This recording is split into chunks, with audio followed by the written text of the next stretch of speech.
everybody. Welcome to the latest episode of the Ringside Ramble podcast. I'm Cole. And I'm Derek. And Derek, we got quite a show today, don't we? Oh, man, there's plenty to talk about. We're actually going to split this up probably into two parts.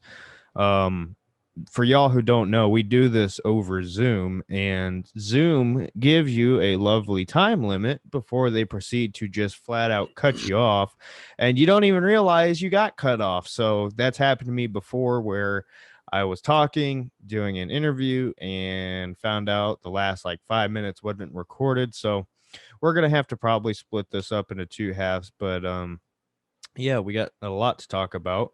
You want to go ahead and get us started here?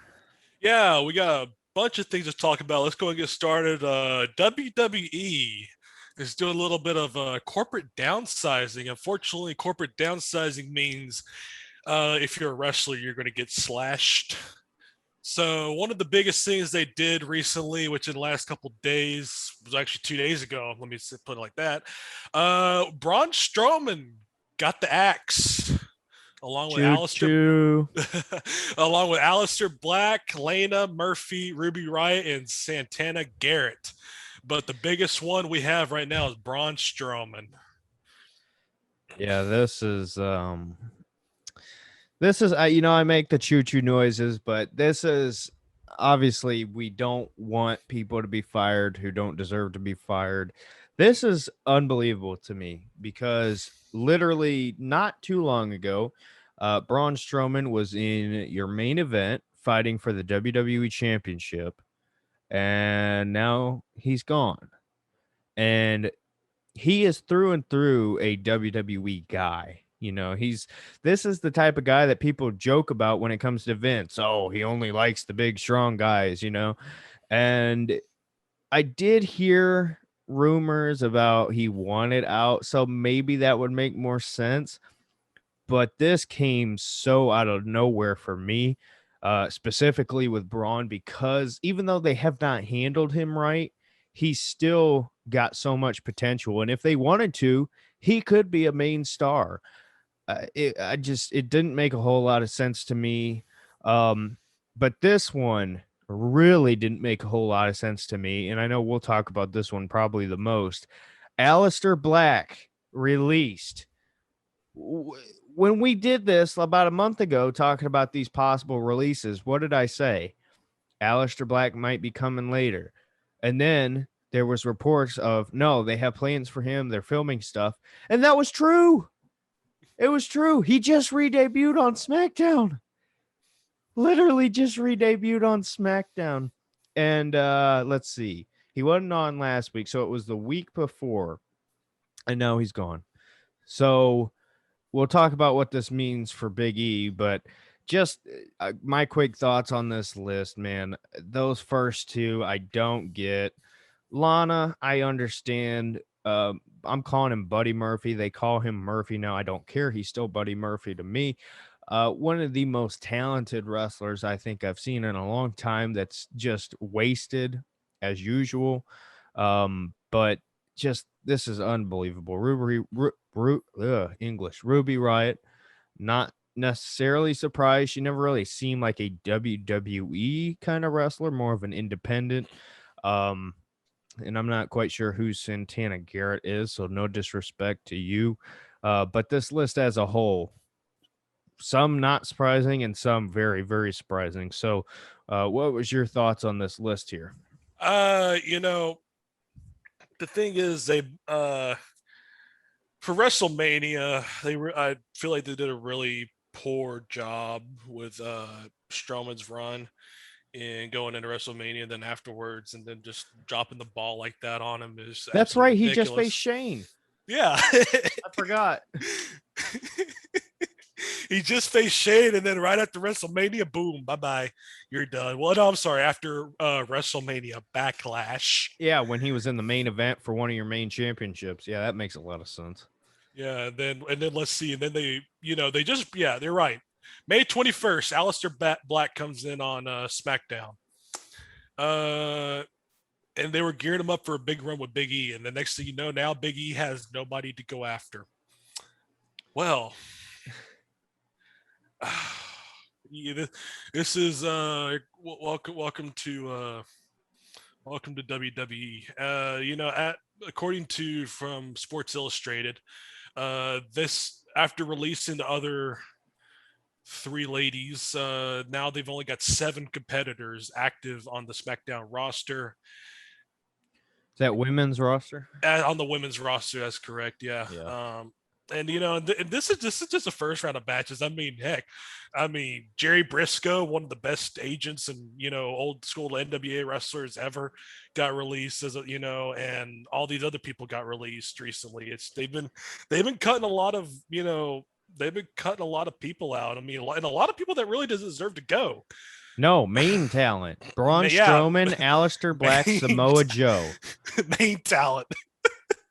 Let me say those names again one more time.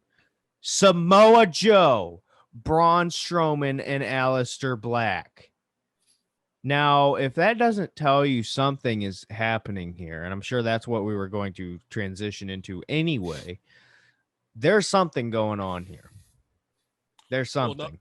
Well, not only that, but like the week before, they released a lot of people from the NXT roster, including referee Drake Wirtz. Which, I mean, Drake was a little cuckoo, but still, I mean, they've been cutting a lot of people out, left, right, and center. Referees, wrestlers.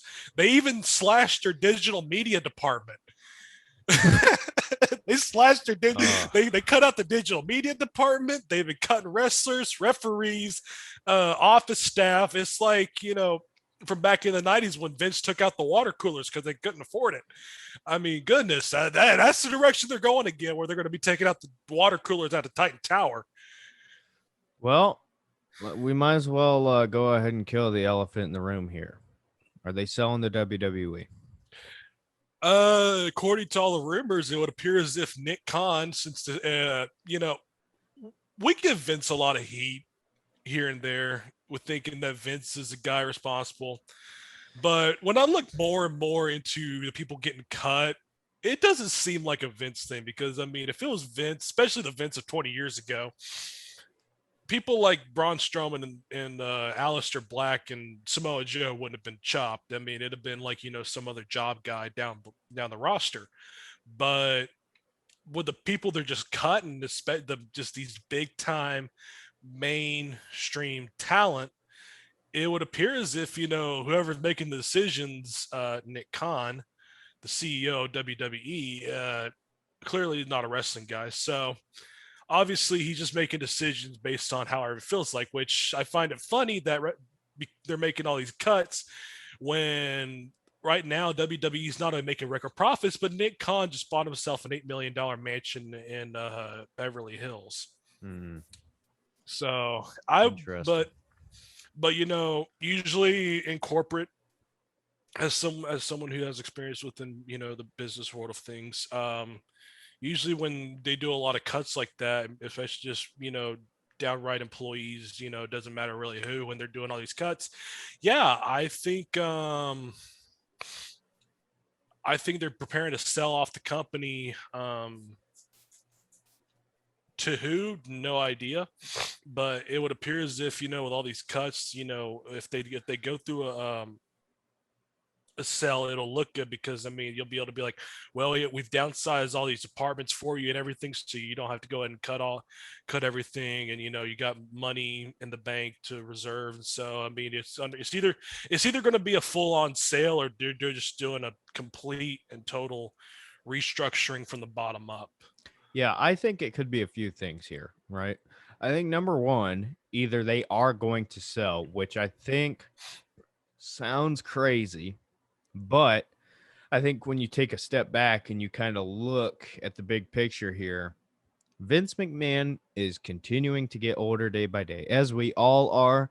But I've heard things about his health recently, or fairly recently, that, and obviously we're not hoping anything, but reality is reality. And if the guy's health is declining, which is some of the reports I heard,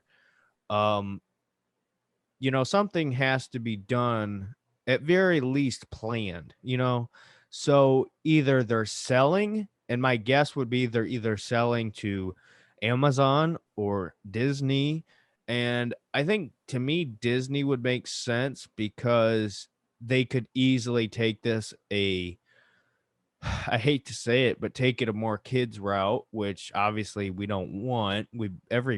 Pretty much every wrestling fan's been saying the opposite, but reality is it is marketable to kids. And Disney, and it's kind of the same thing with Star Wars. Star Wars, when George Lucas sold, it's still Star Wars. Like, it's not all cartoons. Like, that was kind of the joke, was, oh, it's going to be all kids shows. Well, it's not really. They still make the movies. Now we can debate if they're good or bad, which that's a completely different discussion. But George Lucas kind of sits on the board and kind of throws out ideas, even though they spit in his face and laugh at him. Um, I'm a nerd. I'm sorry, but it's kind of the same thing. I think here with Vince is I wouldn't be surprised if Disney bought the WWE and really, really changed things. I don't know if that means for the better or for worse. I can't tell you. But I will say this, as far as the selling goes, that is certainly a real thing to look at. I think we need to stop pretending like Vince McMahon's going to live forever and he's this great businessman till 2050. It's just not reality. And another thing I think it could be is maybe WWE are finally feeling the effects of hoarding all of this talent, and they don't want to give out contracts to because the allegedly what I heard was Braun Strowman signed a really big deal, and that was a big part of him getting cut was that deal. And so they had to get rid of some of these contracts. Another thing, maybe they're ending the brand split because right now Raw is unwatchable and SmackDown is the only show that seems to be doing very well. So maybe they're gonna end the brand split there. I don't think it would make a whole lot of sense because that was their whole thing to Fox is you're gonna get your own thing. So I don't know, maybe. And another thing, just to throw it out there, just a discussion point, you can laugh at me, whatever. Maybe they're trying to clear space to throw a huge contract at one Mr. Phil Brooks CM Punk. Maybe. Maybe. That's probably the least likely of all of them, but it is a theory that I have heard. So, what do you think about those what I just said? All of I them. mean, I felt you on the whole on the whole of being a nerd thing, that what they did to Star Trek. I mean, it ain't the same anymore. But anyways, I don't know about CM Punk. The thing is, I mean, CM Punk likes real wrestling, not this phony scripted cartoon junk that they've been putting out. When you mentioned Disney, yeah, they're gonna start animating wrestlers now. They're gonna make them all Uh, animated. That'll be something. But honestly, I don't know if they're gonna. I don't know if they sell to Disney. I feel like they sell off to NBC, Universal. I feel like even that'd be the way even to go. after even after they sold the WWE network to them, you think they're gonna buy it? At this point, you never know. It's either gonna be NBC, Universal, or Disney. You don't buy Amazon? I don't think it's really Amazon's route. I think Amazon would be like would be someone that just would liquidate it, just get rid of it completely or something. Cause see, I almost think because in the NFL world, they've been talking about Bezos buying uh an NFL team for a long time. And I almost wonder, because I feel like, I mean, the guy's got a ton of money. So could he do both? Maybe. I mean, I don't know, but I don't think he would buy an NFL team and the WWE as a whole. I mean, I could be wrong, but I feel like that would just be weird. I don't know about this whole Amazon thing, but the whole NBC, I feel like that would be a dumb investment, honestly. I mean, they spent all this money to get the network over on Peacock, and it sucks. And we've talked about this a lot, but it's not like they've got their money's worth. So why would you make, I feel like that'd just be another bad investment unless they have plans, to turn things around, which I can't imagine they do. And that's my concern here, Cole. My concern is that it's going to get sold, and the people making decisions are going to be people who've never seen wrestling in their lives. And as bad as Vince McMahon is sometimes, it could get worse. I mean, that's just a reality. I just, Mhm. it's just frustrating because I don't know where it goes from here. Yeah, it's complicated. It's complicated. So, but all you can do is just sit back and watch and hope it turns out good. But knowing how things have gone in the last couple of years, yeah, you can't be too optimistic, unfortunately. And one little point I wanted to bring up about SmackDown and Raw and how they're not doing too well. Look at the ratings from back in 2000, and then look at the ratings today on SmackDown.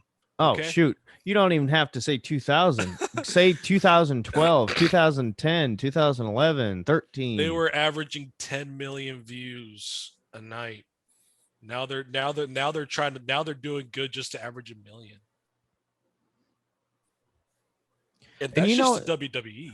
We're not talking about AEW and you yet. know what the thing is here, and I think I've come to realize this with, because I listen to a lot of different podcasts, right? I like to listen to like the comedian based podcasts, right? Mhm. Rogan is basically the king of podcasting, right? And if you look at his friend group, right? You look at like the Fighter and the Kid with Callan and Brennan Schaub, King and the Sting, all these different podcasts. Tom Segura and Bert Kreischer. When you go down the line, right? Everybody is racking in millions of views, right? And I think I've realized this. If you put out a good product, no matter what it is, people will find it. So I'm saying you have these guys like I just named, right? Who all have been on Rogan. And you can add Joey Diaz to that list too. Um, and I'm just talking about the select group. All these people have been on Joe Rogan's show. So that trickle effect goes, oh man, I like this guy. I'm going to go find his stuff. And it keeps going and it keeps going and it keeps going. Because if people find something they like, odds are they're going to stick with it. You've seen the opposite happen with wrestling. What you've seen is somebody go, oh man, I like that comedian. I'm going to go listen to his podcast, listen to a few episodes, and then just not care anymore because it doesn't hold your attention the same. That's what's happening with wrestling right now. So it's not that they can't get viewers. I think they can. They have no direction. And we talk about this with every single wrestling company. Well, not maybe every single, but you get what I'm saying. Wrestling as a whole today. Yeah. And I think the WWE in particular, they've screwed themselves time after time after time. If I would have told you let's see, trying to think, um, let's go 2012, right? Do you remember guys from 2012? Yeah, that'd have been like a CM Punk, John Cena era usually. Yeah. So let's kind of put that to terms now, right? WWE cuts Samoa Joe, Braun Strowman, and Aleister Black. That would be like in 2012, WWE cuts like I don't know, Chris Jericho, Jericho, Daniel Bryan, Cena, yeah. like these big names. But Hmm. today we kind of are like accustomed to it. This is not normal. Like if we could take a time machine back to that time and this stuff like big names like that get cut, we'd all be like, "Oh my gosh, the world's ending." But we've just become so used to it. You know what I mean? Yeah. Anyway, enough of me ranting. All right. Anyways, speaking of John Cena, he's in a little hot waters with the Chinese right now. No, So you're wrong. It's not Cena now. It's John China. John China. China. Yeah, well, okay. So John Cena. He's making Fast and Furious 9 over in Taiwan, and he makes a comment, I think, on Twitter or something, no, I'm sorry. He goes on an interview on a Taiwan television Yeah, station whatever it was. and says something about how Taiwan's going to be the first country to watch Fast and Furious 9. And Beijing didn't quite like that. And the reason why is due to the one China policy. So as a result, Cena backtracks and makes an apology in Mandarin, saying, I love China and all that. Which I will say this, and I'm not defending him, but I will say he did learn Mandarin or Mandarin. Did I say that Yeah, right? Mandarin, Mandarin, Mandarin, yeah. whatever. He learned that well before this. So I did see some people who are like, "Oh, he did a horrible Google Translate and tried to repeat it." No, he's actually learned it. So I'm not defending him, but some people are wrong when it comes to that. It's not like he said, "Hey Google, how do you say I'm sorry, China?" You know what I mean? So anyway, carry Yeah, on. but the thing is that he upsets the Chinese on one end, and then when he goes and apologizes to the Chinese, Yeah. he upsets a completely different group, and now everybody on the state side, being the United States, are all upset over, oh, why are you apologizing to China? What's wrong with you? And blah blah blah blah blah. And it brings back a point that when I was listening to Cornette saying, "Don't apologize for things you're not very sorry for," and it's like it doesn't make any sense why he was apologizing to begin with. I mean, I get he doesn't want to mess up any movie deals or anything, but come on. I think he is sorry. I think he's sorry because he knows how much he could have screwed himself. And it doesn't make it right, right? Because, I mean, me and you, we both think the same on a lot of things. And we can't even openly talk about stuff on YouTube because of how crazy censorship. Jeez, English. Censorship, for the love of God. We can, excuse me, we can't even have a discussion about things because, YouTube will shut it down or demonetize or whatever. But I'm saying I think he is genuinely sorry because he knows in today's climate of everybody bows down to China so much with everything in this country, when it comes to leadership, when it comes to, well, current leadership, or, well, who knows if I don't even we're touching on we're walking Next, on glass here. eggshells. I'll just say this: if 46 is 46, then we're ran by China. Okay, I'll say that, and maybe YouTube's algorithm won't understand what I mean, but I think Cole, you know what I mean, and I think other people know what I mean. But anyway, so I think that's why I think he is sorry because that's how everything is now. Is people got to be constantly worried about China, and we're everything's so China centered or centered that when John Cena does that, it's like, oh my gosh, not only is this affecting me when it comes to China, but now, the people, the United States people, citizens are mad at John Cena, but it's not them that matter to him. It's these leaderships in Hollywood who worship China. That's what he's upset with. You get what I'm saying here?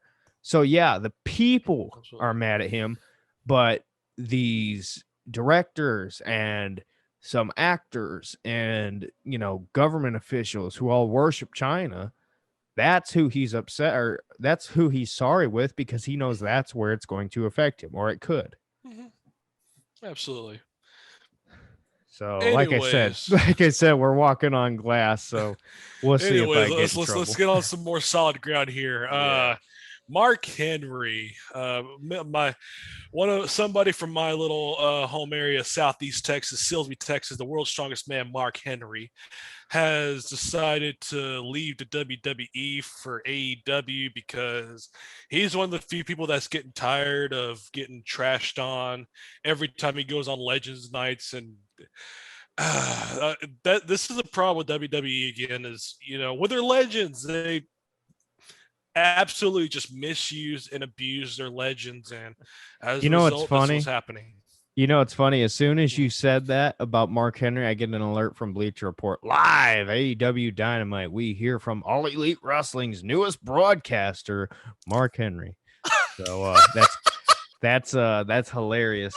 Didn't I just say that they were going to put him on as announcer? Yeah. Perfect timing. Perfect timing. Oh goodness, yeah. Well, I was going to cover this. I'll cover this more in detail next week on next podcast. But AEW, the only thing good they got going on right now is they got the world-class announce team. You got Jim Ross, Tony Schiavone, Taz. Now you got Mark Henry. Then you got Big Show on interviews or whatever the heck he's doing. And then you got Arn Anderson, Tully Blanchard as managers. You've got JJ Dillon. I mean, that's the only thing they got good going on. Everything else is, that's up for debate on another time. But yeah, we'll yes, talk about that later. Mark Henry has moved to AEW, and as you just heard, he is now one of their newest announcers on their overly stacked announce team, which I think they got too many announcers, but what can I say? How funny if him and Big Show do have a commentating desk together, that's got to be the biggest commentating. That's got to be the biggest commentating duo in the history of wrestling. Has to be. In combined height and weight. That's what we mean. We mean big in size, not big in value, maybe. Yeah. Anyway. Speaking of AEW commentating, apparently Jim Ross has rubbed a few people the wrong way in AEW. So recently, Jim Ross was talking I believe it was either on his podcast or on Twitter. It was on his podcast. Yeah, on Grill and JR's podcast. Jim Ross was asked a question on who he thinks is the best wrestler in today's world. And he comes out and he says that Randy Orton is the best wrestler in today's world. Really? But the thing is, he kind of left it a little gray area. He's like, I think, if you were thinking like Omega would be the greatest wrestler like in AEW, like you got a lot of great wrestlers. For the way you kind of put it was like you got a lot of great wrestlers. You got, Randy Orton, I think is awesome. Kenny Omega would be really good too, and so on and so forth. Well, apparently Kenny Omega and Chris Jericho didn't really like that very much. They got a little salty. They got a little offended. Hey, speaking of Chris Jericho, before I forget, did you see the clip of Urban Meyer handing Chris Jericho the laptop to beat over MJF with? Did you see that? I have not, but I gotta send that to you. That is so funny. Let me see. I know I saw Urban Meyer on backstage AEW though. Let me see if I have it. I didn't see that clip, but I know Urban Meyer was there recently. Yes, sir. Urban anyway, Meyer, carry on. I'll send it to you when I Urban find Meyer, it. one of the greatest Ohio State coaches ever, and which just would be my favorite college football team is Ohio State. Anywho, back to what we were talking about. Kenny Omega comes on. Well, I'm sorry. Chris Jericho first comes on Twitter in defense of Kenny Omega, and this is this quote. In my opinion, Kenny Omega is the best wrestler in the world today. Others may feel differently, but I've been in the ring with everybody, currently working on top, and there's nobody close. That's why Kenny is AEW champ, the most protected title in the business. It's impossible to argue. What? AEW, the most protected champion? I would say that Roman Reigns is definitely the most protected champion right now. Oh my goodness! Is Roman that even Reigns arguable? Yes, Roman Reigns is light years better than this guy. Well, that's what I mean. I don't even think there's an argument. I think it's Roman, and it's not about who's a better wrestler, right? That's not what we're talking about here. Who's the most protected champion in professional wrestling today? It's got to be Roman Reigns right now. It's got to be. Hands down. Absolutely. It's got to be. I don't even think there's anybody close. Like Kenny Omega. Kenny Omega, not that long ago, was just fighting in a stupid death ring, whatever it's called, with fake fireworks. Fake fireworks that was supposed to be exploding the ring. This is your most protected champion in professional. Are you kidding me? Are you kidding me? At least Roman Reigns, as much as he's hated by some people, at least he looks legit. Uh-huh. Absolutely. Kenny Oh Omega my came back and gosh. replied to Chris Jericho and said, meh, I'd rather believe the blank dimwit E-drones than the guy that thinks I'm the WWE champion taking a shot at Jim Ross. How dare you? Oh. Did you see that? I just sent it to you, by the way, on Yeah, thank Snapchat. you. And Cornette. Well, we're not. We know the kind of promo Cornette cut. I heard that live on this podcast. It was rated R for mature audiences only. All right, and it just goes on and on. More AEW drama. This time involving the owner of AEW, Mr. Tony Khan. You know what I've realized is that Tony Khan knows absolutely nothing about business. This guy is literally just some kid with a big checkbook, just throwing money everywhere. And Well, he's about to throw some big checks at some former WWE superstars. It sounds like. yeah, it looks like, well, hey, he's as long as Dad's feeding the money into him, he'll keep shoveling the money. But I didn't mean to anywho, cut you off. I'm sorry. oh, you're good. No. But anyways, Tony Khan is no businessman. He has no idea how to run a business. All he's got is a big checkbook. He knows absolutely nothing. And it shows because recently he's having a little bit of issues in England with his football club, Fulham FC, and they've been going absolutely like zero and zero and whatever. I mean, they've been losing. I mean, Jesus goodness, Oh, they suck, they've is been what you mean. they've been doing worse than the Browns. Oh man, you can't. Man, come on. I had to take a shot at the Browns. I'm a Saints guy. I'm sorry, Well, but see, anyways, that's the best thing now is them jokes aren't even relevant anymore. So yeah, go ahead. hey, the Browns are doing good now. So that's the nice thing is I. How am I a Anywho, mostly Browns related channel on YouTube, but I'm getting roasted about the past? oh, Jeez. bless Whatever. you, Derek. Anyways, yes, Tony Khan's been having some issues in England, and there's been some pushes to remove him from his ownership position in Fulham because he Wait, has so no idea how to run this is a soccer Tony, not club. his dad, right? Right. Okay. Tony's the co-owner and vice chairman of the Fulham Football Club in England. Okay.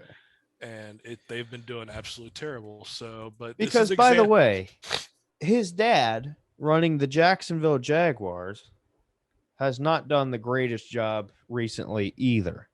no, Well, I mean, recently as in the past few years. that's So, true. I mean, now he's done a lot better. Obviously, we talked about Urban Meyer and they're building stuff and they got number one overall pick and all this stuff. But Yeah. I'm saying before that, it wasn't like things were running smoothly with Jacksonville with the Jags. So the fact that his dad was, went through a little bit of a tough time there with the football team, and now AEW, well, maybe not AEW's having a hard time, but you get what I'm saying. It's Yeah. almost like they all don't really know 100% what they're doing.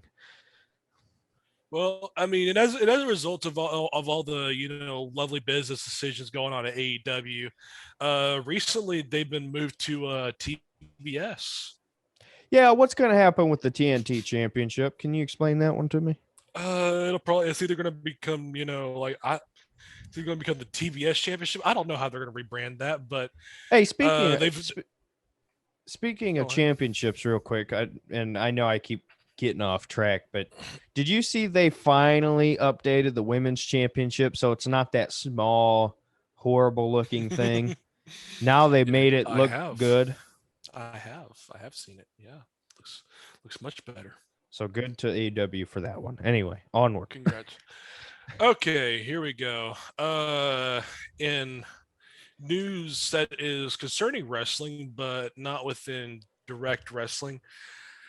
Our Lord and Savior James E. Cornette is having some issues with GoDaddy. I That's can't wait pretty to hear. sad. If that's pretty sad if he's your savior. I mean, I don't. Nah, The man who half the time complains about deer getting shot. Did you see that, by the way, from a yes, while back? I did. I Oh, saw it. I did. I was Anywho, like, come on, man. Come on. well, Jim Cornette put out this statement recently on Twitter. If anyone's expecting me to email them in the next week, at least maybe longer, maybe forever, don't hold your breath. In related news, F GoDaddy and double F Microsoft for what they call their email service. And later on, somebody came out and said, here's what Jim's saying, because we both use GoDaddy emails for years without problem. They recently changed their email service and now switched over to Outlook. So we were stuck for paying Oh, .com email addresses on something we didn't sign up for. We like the old stuff, and and I do agree. I mean, as someone who ran a website and everything, when you have an email server connected into your website and they switch over to Outlook, Outlook tends to be very buggy over time, and I understand that, but just the promos he's been cutting on it. oh my gosh. He's back into the heel mentality and that heel promo. That's the thing. Promos ain't what they used to be. Oh, When they are not what they used to be. All right, here we go. Have you seen any of the Dark Side of the Ring episodes recently, especially on Ultimate Warrior or any of the A&E documentaries? I heard about the Ultimate Warrior one. I have not watched. We talked about this in our last episode. Mm-hmm. Um, which, by the way, the reason why we sounded so weird, by the way, was because we used not Zoom. What Skype. did we use? Skype. And Skype, I don't know why it sounded like it did, but it didn't sound great. We went through some problems with audio and stuff last week, so I apologize for that. I don't think I said that yet. But no, the only one I have watched was that Benoit one, and we already talked about that. Um, but no, I gotta catch up on these because, man, I'm telling you, I sit down to watch something and then something else comes up and I'm just busy 24/7. So yeah, do I need to watch it? But have I watched it? No. So go ahead and fill me in. So A&E, when Dark Side of the Ring announced their programming schedule for the Ultimate Warrior documentary, A&E moved theirs up, I think, a couple of days. And you watched the A&E documentary, and a lot of the talking heads they have are these, authors that say they've written a documentary about or an auto or a biography about Ultimate Warrior, and all these podcasters that know absolutely that are wannabe wrestling fans, but absolutely know nothing about the business and don't even try to be smart about the business. They're just people that they bring on as talking heads that have no credibility whatsoever. And what they do is that on the A&E documentary, they go on and they babyface Ultimate Warrior. What? And the thing is that the A&E and it seems like the A&E documentaries are mostly WWE produced or WWE incited documentaries, and they try to babyface Ultimate Warrior when Ultimate Warrior, if anyone knows anything about Ultimate Warrior, is that this guy is a jerk. Well, they probably what they do is they get their video clips and stuff from WWE, and WWE probably only sends them what they want out, and they don't Yeah. want one of their legends to be known as a jerk. Well, And not that that's the right thing to do, by the way, mhm, but I'm just saying that's probably what they do. yeah, and I see that, but you know, the thing is that the bias, not just the bias, but it's the how is just how the outright just lying that was going on in the documentary. And then you go to the Dark Side of the Ring one, and they spend 45 minutes on one little topic, and then they try to fit in what normally would be a 3 hour documentary into like 5 minutes, and they totally messed that up. It just ugh. So I don't know. I just wish that, if they're gonna do these documentaries, like the one on Steve Austin was excellent. Some of the ones before that were absolutely excellent, but like just recently with the last couple, they haven't been really been doing How many really do doing they a good have job. out now? Uh, they got one on Steve Austin. They got one. They're about to come out with one on Grizzly Smith, old Mid South Wrestling booker. Um, Grizzly. Well, they actually came out with one on Grizzly Smith. They got one on China. They got one on, of course, not Jericho, Benoit, Hmm. Chris Benoit, and Pillman, and a Yeah, couple yeah. others. So, anywho, Well, anyway, I think wrapping up here because I don't know what the time we're at is, but we're getting um, pretty close. yeah, we need to hit on New Jack here. Yeah, we got so recently. Recently, New Jack passed away recently, and old school NWA star Don Kernodle passed away as well recently. Don Kernodle passed away at 71, and New Jack, well, that was just out of the blue. Yeah, but I mean, I'm not trying to say it was expected, but I think this is the danger when these people. There's a reason why they say don't try it at home because it certainly does affect your body, and a lot of these guys you see dying at a very early age, and I mean you don't have to look very far to see the impacts that wrestling had on New Jack. I mean, the guy's forehead was full of scars from blading.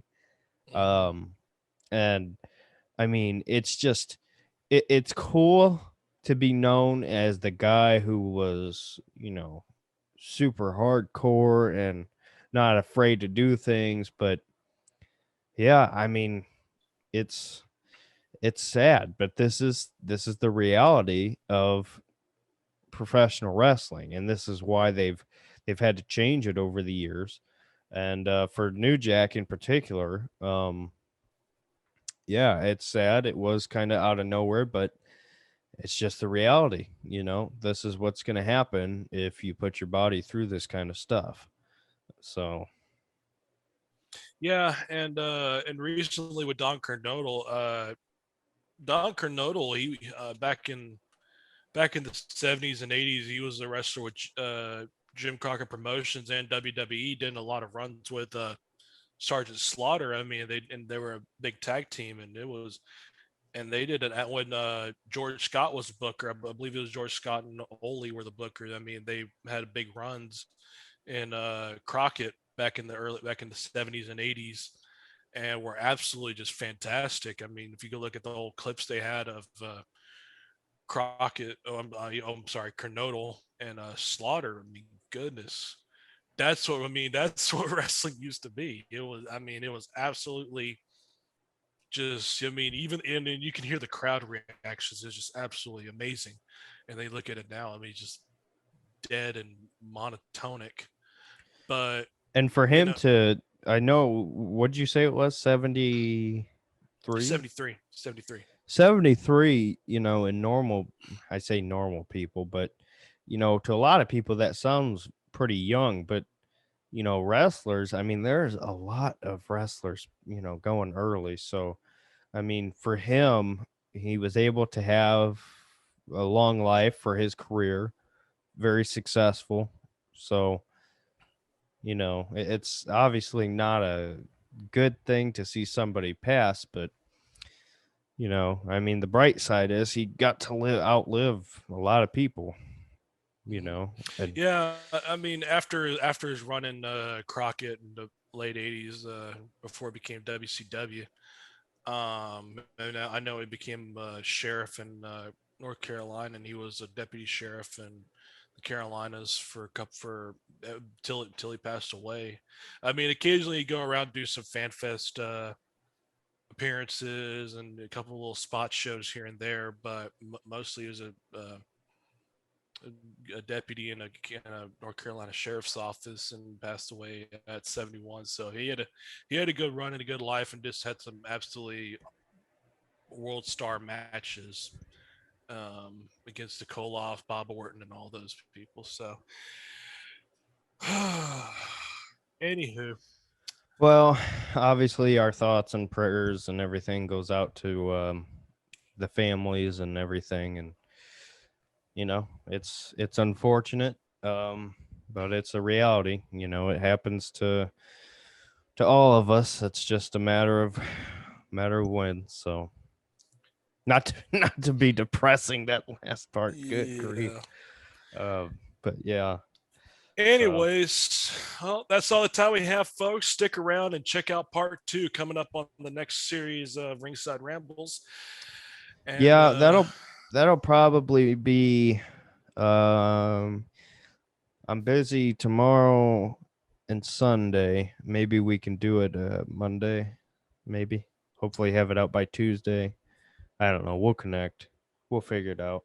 absolutely. But yeah. So this is part one, and you guys, by the time you get done chewing on this hitter right here, part two should be out. So thank you guys for watching. Anything else you want to say, Cole? I think we've covered everything. Stick around and check out part two. We'll see you next week. Yep. So part two will be out sometime shortly. And thanks again for watching. Let us know what you think. Be sure to comment. Love the comments. Be sure to like and subscribe. And yep, we'll see you in the next video.